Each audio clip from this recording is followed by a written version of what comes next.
Hi friends, ನಿಮ್ಮೆಲ್ಲರಿಗೂ ಕೂಡ ನಿಮ್ಮದೇ ಆಗಿರ್ತಕ್ಕಂಥ ಯೂಟ್ಯೂಬ್ ಚಾನಲ್ ಸ್ಟಡಿ ವಿತ್ ಪರಶುರಾಮ್ಗೆ ಸ್ವಾಗತ ಅಂತ ಹೇಳ್ತಾ 8ನೇ ತರಗತಿಯ ದ್ವಿತೀಯ ಸಂಕಲನಾತ್ಮಕ SA2 ಪ್ರಥಮ ಭಾಷೆ ಕನ್ನಡದ ವಿಷಯ 23/2026ಕ್ಕೆ ನಡೀತಾ ಇದೆ. ಈಗಾಗಲೇ ಟೈಮ್ ಟೇಬಲ್ ಕೂಡ ಬಂತು.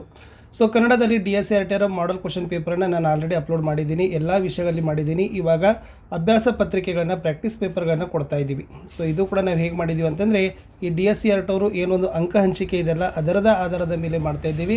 ಪ್ರತಿ ವಿಷಯಗಳಲ್ಲಿ ಒಂದು 2 ಸೆಟ್ ಕ್ವಶನ್ ಪೇಪರ್ನ ಪ್ರಾಕ್ಟೀಸ್ ಆಗಿ ಕೊಡ್ತೀವಿ. ನಮಗೆ ಹೋಪದ ಗ್ಯಾರಂಟಿ ಆ ಪ್ರಶ್ನೆಗಳು ನಿಮ್ಮ ಪರೀಕ್ಷೆ ಪ್ರಶ್ನೆ ಪತ್ರಿಕೆಗಳಲ್ಲಿ ಬರ್ತವೆ. ಯಾಕೆಂದರೆ ನಾವೆಲ್ಲ LBಗಳನ್ನು ಆಧಾರವಾಗಿಟ್ಟುಕೊಂಡು LBA ಪ್ಲಸ್ ವೇಟೇಜ್, ಸೊ ಇವೆರಡನ್ನೂ ಕೂಡ ನಾವು ಇಟ್ಕೊಂಡು ನಾವೇನು ಮಾಡ್ತಾ ಇದ್ದೀವಿ, ನಿಮಗೆ ಕೊಡ್ತಾ ಇದ್ದೀವಿ. ಆಲ್ ಕ್ಲಾಸಲ್ಲಿ ಆಲ್ ಸಬ್ಜೆಕ್ಟ್ 6ರಿಂದ 9ಕ್ಕೆ. ಸೊ ಖಂಡಿತ ಯೂಸ್ ಆಗ್ತದೆ ಅಂತ ಹೇಳ್ತಾ ವಿಡಿಯೋನ ಲೈಕ್, ಶೇರ್ ಮತ್ತು ಸಬ್ಸ್ಕ್ರೈಬ್ ಮಾಡೋದನ್ನು ಮಾತ್ರ ಮರೆಯದಿರಿ. ಸೊ ಕನ್ನಡದಲ್ಲಿರ್ತಕ್ಕಂಥ ಪ್ರಾಕ್ಟೀಸ್ ಪೇಪರ್ನ ಫಸ್ಟ್ ಮಲ್ಟಿಪಲ್ ಚಾಯ್ಸ್ ಕ್ವಶನ್ ಇರ್ತದೆ. ಅದರಲ್ಲಿ ಮೊದಲ ಪ್ರಶ್ನೆ ಕೂಡ ನಿಮಗೆ ಏನಾಗ್ತದಪ್ಪ ಅಂದರೆ ವರ್ಣಮಾಲೆಯಿಂದ ಬರ್ತಕ್ಕಂಥ ಸಾಧ್ಯತೆ ತುಂಬಾ ಇದೆ. ಏಕೆಂದರೆ ವರ್ಣಮಾಲೆ ವೇಟೇಜ್ ಮೇಲೆ ಪ್ರಶ್ನೆ ಏನು ಮಾಡಿದ್ರು ಕೊಟ್ಟಿದ್ರು. ಸೊ ನಾನು ಕೊಟ್ಟಿರ್ತಕ್ಕಂಥದ್ದು ಕನ್ನಡ ವರ್ಣಮಾಲೆಯಲ್ಲಿರುವ ಹ್ರಸ್ವ ಸ್ವರಗಳ ಸಂಖ್ಯೆ ಅಂತ ಕೊಟ್ಟಿದ್ದೀನಿ. ಸೊ ಗೊತ್ತಿದೆ ಫ್ರೆಂಡ್ಸ್ ನಿಮಗೆ, ಹ್ರಸ್ವ ಸ್ವರಗಳ ಸಂಖ್ಯೆ ಎಷ್ಟಪ್ಪ ಅಂದರೆ 6. 7 ಅಂತಕ್ಕಂಥದ್ದು ದೀರ್ಘ ಸ್ವರಗಳ ಸಂಖ್ಯೆ. ಓಕೆ, 10 ಅನ್ನೋದು ಅಲ್ಪ ಪ್ರಾಣ ಮತ್ತು ಮಹಾಪ್ರಾಣಗಳ ಸಂಖ್ಯೆ. 13 ಅನ್ನೋದು ಒಟ್ಟು ಸ್ವರಗಳ ಸಂಖ್ಯೆ. ಓಕೆನಾ. ಇನ್ನು ವ್ಯಂಜನಗಳು 30 4 ಅಲ್ಲ, 25 ಪ್ಲಸ್ 9. 25 ವರ್ಗೀಯ ವ್ಯಂಜನ ಬರ್ತದೆ, 9 ಅವರ್ಗೀಯ ವ್ಯಂಜನ ಬರ್ತದೆ. ಅನುನಾಸಿಕಗಳು ಎಷ್ಟು ಬರ್ತವೆ? 5 ಬರ್ತವೆ. ಯೋಗವಾಹಕಗಳೆಷ್ಟಿದ್ದಾವೆ? 2 ಇದ್ದಾವೆ. ಇದರ ಮೇಲೆ ನಿಮಗೆ ಖಂಡಿತವಾಗಿರ್ತಕ್ಕಂಥ ಪ್ರಶ್ನೆಗಳು ಬರ್ತದೆ. ಚೆನ್ನಾಗಿ ಇದನ್ನು ಪ್ರಾಕ್ಟೀಸ್ ಮಾಡಿ. ಓಕೆ, ಅಂಕಿಗಳ ಮೇಲೆ ಅಂತಲೂ ಕೂಡ ಗ್ಯಾರಂಟಿಗೆ ಬರ್ತದೆ. ಬರದೇ ಇತ್ತಂದರೆ ಅದರ ಮೇಲಿರ್ತಕ್ಕಂಥ ಅಕ್ಷರಗಳ ಮೇಲೇನೂ ಕೂಡ ನಿಮಗೆ ಪ್ರಶ್ನೆ ಬಂದೇ ಬರ್ತದೆ. ಇನ್ನು ವಿಭಕ್ತಿ ಪ್ರತ್ಯಯಗಳನ್ನು ಚೆನ್ನಾಗಿ ಪ್ರಾಕ್ಟೀಸ್ ಮಾಡಿ. ಸೊ ಪ್ರಥಮವು, ದ್ವಿತೀಯ ಅನ್ನೋ ಪ್ರತ್ಯಯ ಇದೆಲ್ಲ ಇಲ್ಲಿ ವಿದ್ಯಾರ್ಥಿಗಳನ್ನು ಅಂತ ಕೊಟ್ಟಿದ್ದೀನಿ. ಅನ್ನೋ ಪದದಲ್ಲಿ ಯಾವ ವಿಭಕ್ತಿ ಇದೆ ಅಂತ ಕೇಳಿದ್ರು, ಪ್ರಥಮವು, ದ್ವಿತೀಯ, ಅನ್ನೋ. ಸೊ ದ್ವಿತೀಯ ಇಸ್ ದ ರೈಟ್ ಆನ್ಸರ್. ಖಂಡಿತವಾಗಿ ವಿಭಕ್ತಿ ಪ್ರತ್ಯಯಗಳನ್ನು ಬಾಯಟಾಕಿದರೆ 1 ಅಂಕ ನಿಮಗೆ ಸಿಗ್ತದೆ. ಇನ್ನು ಬೇರೊಬ್ಬ ಅಂತಕ್ಕಂಥ ಪದವು ಈ ಸಂಧಿಗೆ ಉದಾಹರಣೆಯಾಗಿದೆ ಅಂತ ಕೇಳಿದ್ದಾರೆ. ವಿಶೇಷವಾಗಿ ನಿಮ್ಮ 8ನಲ್ಲಿ ನಾವೇನು ನೋಡ್ದಂಗೆ ಲೋಪ, ಆಗಮ ಮತ್ತು ಆದೇಶ ಇವು ಸಂಧಿಗಳನ್ನೇ ಏನು ಮಾಡ್ತಾ ಇದ್ದಾರೆ ಅಂದರೆ ಕನ್ನಡ ಸ್ವರ ಸಂಧಿ ಅಂತ ಇರಲ್ಲ ಇದಕ್ಕೆ, ಇವುಗಳನ್ನು ಏನು ಮಾಡ್ತಾ ಇದ್ದಾರೆ ಕೇಳ್ತಾ ಇದ್ದಾರೆ. ಸೊ ಬೇರೊಬ್ಬ ಅಂತಕ್ಕಂಥ ಪದ ಲೋಪಸಂಧಿಗೆ ಉದಾಹರಣೆ. ಸ್ವಲ್ಪ LBAದಲ್ಲಿನ ನೀವು ಸಂಧಿಗಳನ್ನು ನೋಡ್ಕೊಂಡು ಹೋದರೆ ಖಂಡಿತವಾಗಿ ಇಲ್ಲಿಂದ ಅಂಕಗಳು ನಿಮಗೆ ಸಿಗ್ತದೆ. ಇನ್ನು ಸಂಬಂಧೀಕರಣಕ್ಕೆ ಬರೋಣ. ವಿರುದ್ಧಾರ್ಥಕ ಪದ ಗುರು, ಇದರ ವಿರುದ್ಧಾರ್ಥಕ ಪದ ಶಿಷ್ಯ ಹಾಕಿದ್ದೀವಿ. ಜಂಗಮ ಪದದ ವಿರುದ್ಧಾರ್ಥಕ ಪದ ಏನು? ಸೊ ಜಂಗಮ ಪದದ ವಿರುದ್ಧಾರ್ಥಕ ಪದ ಸ್ಥಾವರ is the right answer. So ವಿರುದ್ಧಾರ್ಥಕ ಪದಗಳ ಮೇಲೇನೂ ಕೂಡ ನಿಮಗೆ ಪ್ರಶ್ನೆಗಳು ಏನಾಗ್ತಾವಪ್ಪ ಅಂತಂದರೆ ಬಂದೇ ಬರ್ತವೆ. ಇನ್ನು ಕಾವ್ಯ, ಕಬ್ಬ, ಆಶ್ಚರ್ಯ, ಡ್ಯಾಶ್ ಅಂತ ಇದೆ. ಇದು ತತ್ಸಮ ಮತ್ತು ತದ್ಭವಕ್ಕೆ ಸಂಬಂಧಪಟ್ಟಿರ್ತಕ್ಕಂಥ ಪ್ರಶ್ನೆ ಇತ್ತು ಫ್ರೆಂಡ್ಸ್. ಸೊ ಇದು ಏನಾಗಿತ್ತಪ್ಪ ಅಂತಂದರೆ ಆಶ್ಚರ್ಯದ ಏನಾಗ್ತದಪ್ಪ ಅಂದರೆ ಅಚ್ಚರಿ ಅಂತ ಆಗ್ತದೆ. ಸೊ ಅಚ್ಚರಿ ಇಸ್ ದ ರೈಟ್ ಆನ್ಸರ್. ಇನ್ನು 1 ಅಂಕದ ಪ್ರಶ್ನೆಗಳು 3 ಇದ್ದಾವೆ. ಯಾವೆಲ್ಲ ಪಾಠದನ್ನು ವೇಟೇಜ್ ತೊಗೊಂಡ್ರಲ್ಲ ಅದೇ ಪಾಠದ ನಾವು ಬೇರೊಂದು ವೆರಿ ಇಂಪಾರ್ಟೆಂಟ್ ಆಗಿರ್ತಕ್ಕಂಥ ಪ್ರಶ್ನೆ ಕೊಟ್ಟಿತ್ತು. ವಿದೇಶಗಳಲ್ಲಿ ಅಗ್ಗವಾಗಿ ಸಿಗುವುದು ಏನು ಅಂತ ಇದೆ. ಸೊ ವೆರಿ ಇಂಪಾರ್ಟೆಂಟ್ ಇದೆ. ಕೋಲ. ಜಪದ ಫಲ ಸಿಗಬೇಕಾದರೆ ಯಾವುದನ್ನು ಬಿಡಬೇಕು? ಜಪದ ಫಲ ಸಿಗಬೇಕಾದರೆ ಮನಸ್ಸಿನಲ್ಲಿನ ಕಪಟತನವನ್ನು ಬಿಡಬೇಕು. ನಳಂದ ವಿಶ್ವವಿದ್ಯಾಲಯ ಎಲ್ಲಿತ್ತು ಅಂತ ಕೇಳಿದ್ದಾರೆ. ಸೊ ನಳಂದ ವಿಶ್ವವಿದ್ಯಾಲಯ ಪಾಟಲಿಪುತ್ರದಲ್ಲಿತ್ತು ಅನ್ನೋದು ವೆರಿ ಇಂಪಾರ್ಟೆಂಟ್ ಆಗಿರ್ತಕ್ಕಂಥ ಪ್ರಶ್ನೆ. ಇನ್ನು 3-4 ವಾಕ್ಯದ ಉತ್ತರಗಳನ್ನು ಬರಲಿಕ್ಕೆ 5 ಪ್ರಶ್ನೆಗಳನ್ನು ಕೇಳಿದ್ದಾರೆ. ಪ್ರತಿ ಸರಿಯಾದ ಉತ್ತರಕ್ಕೆ 2 ಅಂಕ. ಸೊ ಟೋಟಲಿ 10 ಮಾರ್ಕ್ ಇದೆ. ಕೊಟ್ಟಿರ್ತಕ್ಕಂಥ ಪ್ರಶ್ನೆ ಇತ್ತು ನವೀನ ಶಿಕ್ಷಣದ ವೈಶಿಷ್ಟ್ಯಗಳೇನು ಅಂತಕ್ಕಂಥದ್ದು ಮಗ್ಗದ ಸಾಹೇಬ ಪಾಠದಿಂದ ಬರ್ತಕ್ಕಂಥ ಪ್ರಶ್ನೆ, ಹೌದಲ್ವಾ? ನವೀನ ಶಿಕ್ಷಣ ಮಹಾತ್ಮ ಗಾಂಧೀಜಿಯವರ ಪ್ರೇರಣೆಯಿಂದ ಕೆಲವು ಶಾಲೆಗಳಲ್ಲಿ ಪ್ರಾರಂಭವಾಗ್ತದೆ. ಈ ಶಿಕ್ಷಣ ವ್ಯವಸ್ಥೆಯಲ್ಲಿ ವಿದ್ಯಾರ್ಥಿಗಳಿಗೆ ಹಲವು ತರಹದ ಔದ್ಯೋಗಿಕ ಶಿಕ್ಷಣವನ್ನು ಕೊಡುವುದು, ಅದರಲ್ಲಿ ಹಸ್ತಕೌಶಲವನ್ನು, ದೇಹಶ್ರಮದಲ್ಲಿ ಗೌರವ ಭಾವನೆಯನ್ನು ಉಂಟು ಮಾಡೋದು ಒಂದು ಭಾಗವಾಗಿತ್ತು.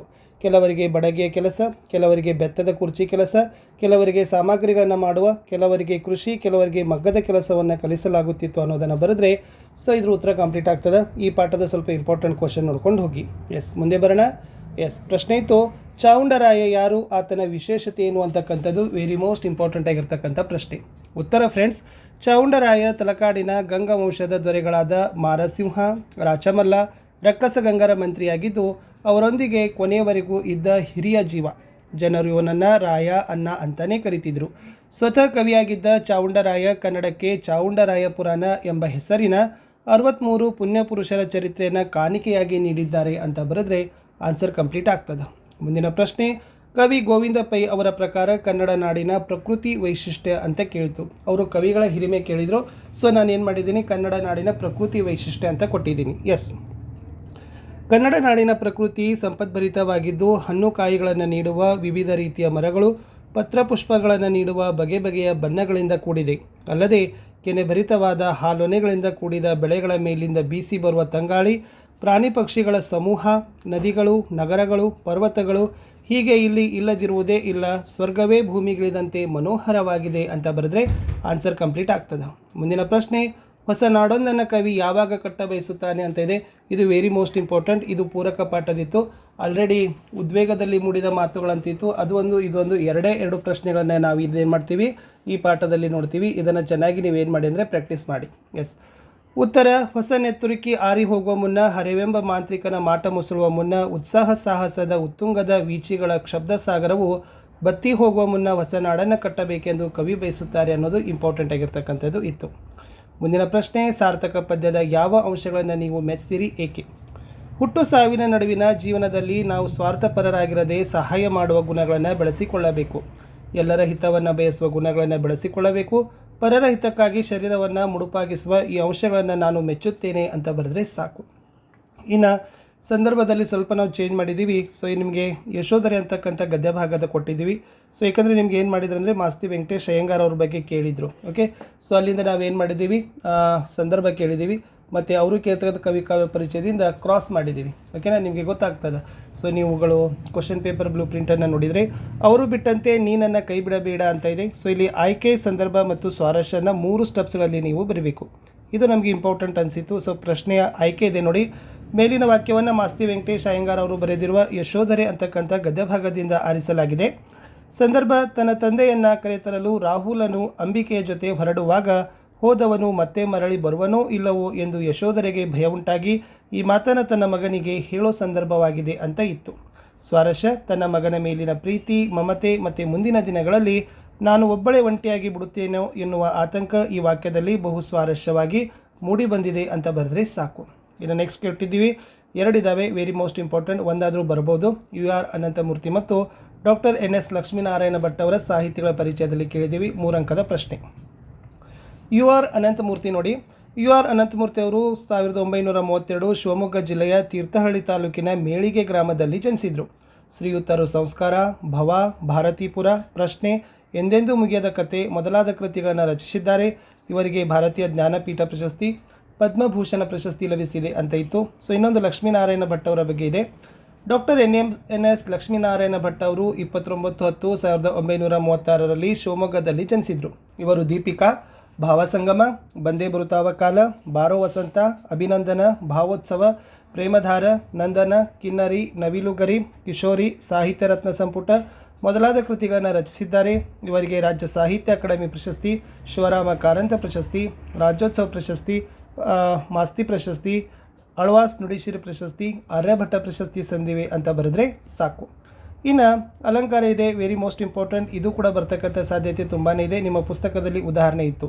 ಏನಿದೆ ಅಂದರೆ ಮನೋರಮೆಯ ಹಣೆ ಬಾಲಚಂದ್ರನಂತೆ ಆಕರ್ಷಣೀಯವಾಗಿತ್ತು ಅಂತ ಕೇಳಿದ್ದಾರೆ. ಇದು ಇಂಪಾರ್ಟೆಂಟ್ ಅಂತೆ.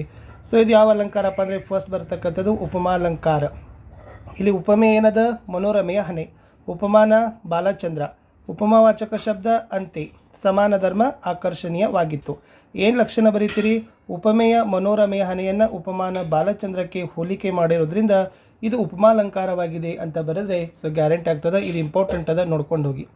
ಇನ್ನು ಪ್ರಸ್ತಾರ ಹಾಕಿ ಘನ ವಿಭಾಗಿಸಿ ಛಂದಸ್ಸಿನ ಹೆಸರನ್ನು ಹೇಳಬೇಕು. ಒಂದು ನೆನಪಿಟ್ಕೊಡ್ರಿ, 2 ಸಾಲು ಕೊಟ್ಟರೆ ಅದು ಏನಾಗಿರ್ತದೆ, ಕಂದ ಪದ ಆಗಿರ್ತದೆ. ಓಕೆ, 3 ಸಾಲಿನಲ್ಲಿ ಫಸ್ಟ್ 14 ಬತ್ತಂದ್ರೆ ಇಟ್ ಮೀನ್ಸ್ 3 4 3 4 ಘನ ಬತ್ತಂದರೆ ಅದು ಭಾಮಿನಿ ಷಟ್ಪದಿ ಆಗಿರ್ತದೆ, ಗೊತ್ತಿರಲಿ. ಓಕೆನಾ.